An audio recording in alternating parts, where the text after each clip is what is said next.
On the stage today, and I mean that literally, we have Daenerys, we have Cersei, we have Jon Snow, we have Tyrion, to name but a few, all very much on the edge of something disastrous happening.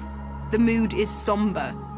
It's, you know, world leaders uniting and disagreeing about how the world should be run. It can go south very quickly, and that's the brilliant part of the sequence, because you know how quickly things can turn on this show. It's a potential powder keg. So no matter what's happening, no matter who's meeting who, the potential for things to completely explode is always there.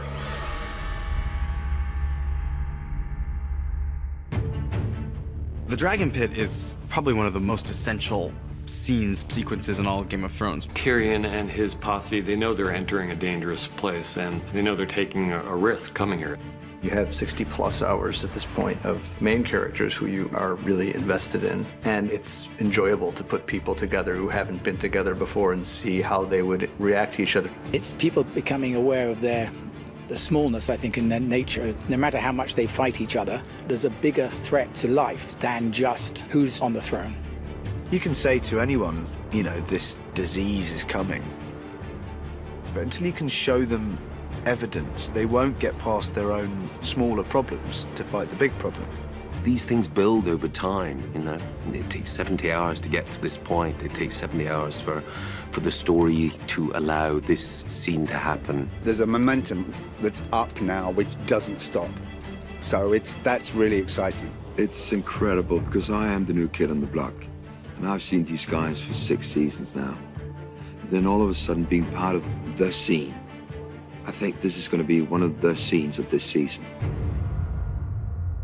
The Dragon Pit epitomizes the central challenge of Season 7, where we have, I don't know, a dozen of our principal characters all in the same place, many of whom haven't seen each other since a very dramatic incident years before between them. So that scene was incredibly tricky to write and incredibly tricky to film. You want to be able to service all of these characters, and that was tremendously fun to plot out. Conflicts between people, friendships between people, which ones you wanted to highlight and which ones that you're gonna have to let fall by the wayside. You have, you know, it seems like dozens of little mini scenes. So we had to find great moments and character interactions and story for all of these characters. It was just so much fun to write for all these guys together. It kind of forced us to really explore what the different tonal variations were in those reunions. You know, it's trying to keep an eye on what they're all there for. I mean, they're all there for a reason, which is to discuss the possibility of an alliance and whether that's even possible with these people who have so many reasons for hating each other and so few reasons for trusting each other. Welcome, my lords. For Pod to see Tyrion, I mean, that guy was the most important person in the world to him. He was the only person who'd given him a chance. I'm glad you're alive. There's something very sweet in it. And amongst all the big stuff, the small stuff still happens as well, and that's what adds to the texture of the show. I think that stuff's never forgotten about. What's in there? Fuck off. There's a really wonderful moment where Brienne spies the Hound.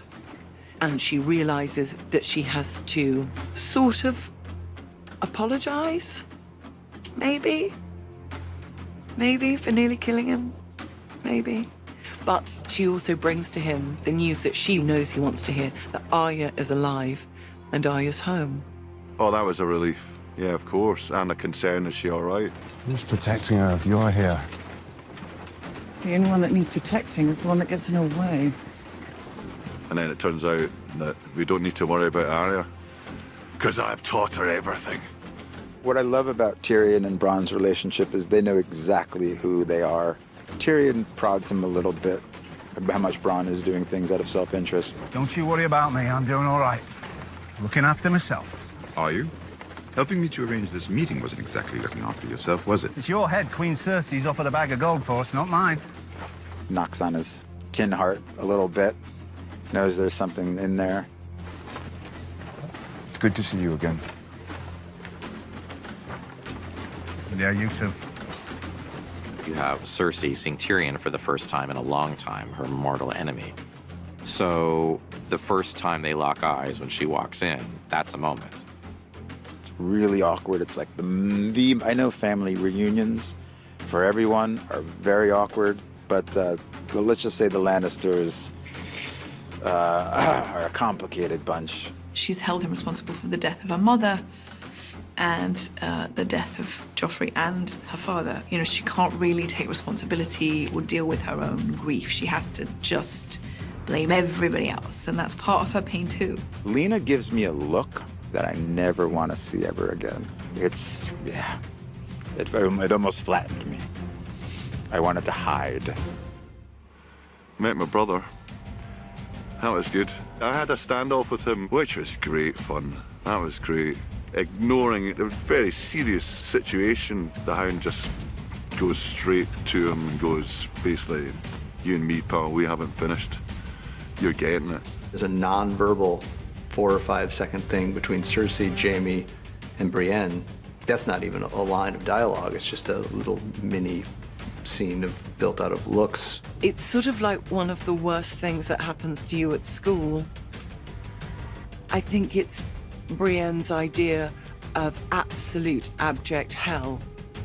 Fighting the Hound wasn't abject hell, but a moment of having to deal with Jaime and Cersei is the most excruciating thing that could possibly happen to Brienne. She arrives with the Mountain and Jaime and the, like you say, the Kingsguard, and she's, you know, pretty fierce. And then she realizes that Dany isn't here, and that pisses her off, obviously. And then, of course, Dany arrives on Dragon. You know, I take Fashionably Late to brand new heights.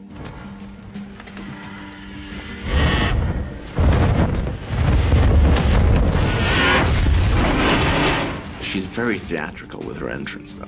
Yeah. It's kind of funny that you go, wow, she really has to show off her power, but fair enough. And she tries desperately to not be impressed by that arrival, and everyone else, obviously, as you would, is standing up in awe of this. And then, you know, in walks this young beauty of a queen, and she's immediately beyond frustrated on many levels. We've been here for some time. My apologies. And then all she gets from Dany is apologies, you know, and that then drives her in the scene. She can't bear it. We have something to show you.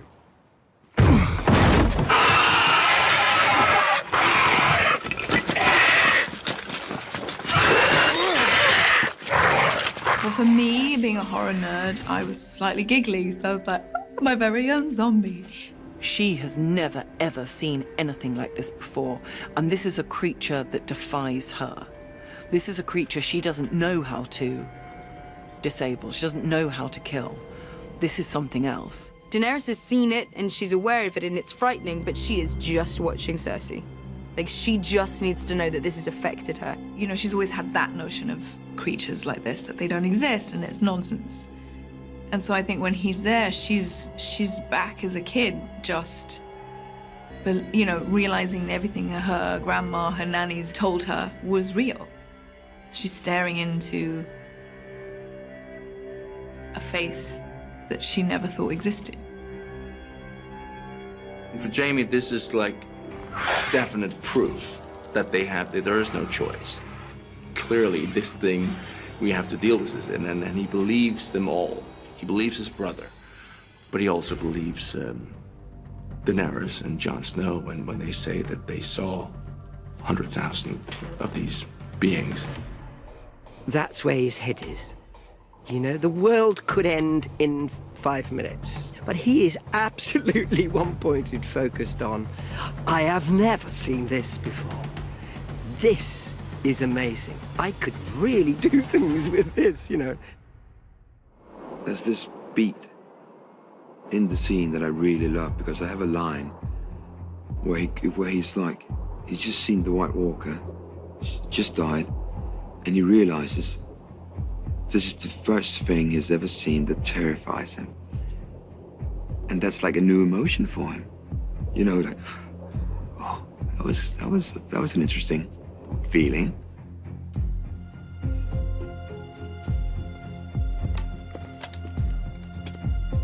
I'm going back to my island. You should go back to yours. When winter's over, we'll be the only ones left alive. And then it all rests. Her dragon's death, everything rests on Jon Snow just lying. The crown accepts your truce. In return, the king in the north will extend this truce.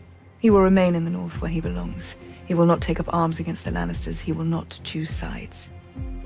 They've got a plan of action. And then it all kind of falls apart with Jon's honor again. It's like, come on, dude. Like, it's all you gotta do. Just this one time, just tell a fib, and he can't. He just can't. Like, that was the bad move. That was a bad choice, but thanks so much. I am true to my word. Or I try to be. That is why I cannot give you what you ask. I cannot serve two queens. Tyrion, knowing his sisters so well, knows that that's not going to go over well. And of course, it doesn't. And when Jon does that, the whole thing crumbles. So it's sort of like, I get it, but Then there is nothing left to discuss. It is so much fun with all of us all together. Having been isolated for so long and then suddenly, boom, I'm working with everybody. It was quite kind of event for me.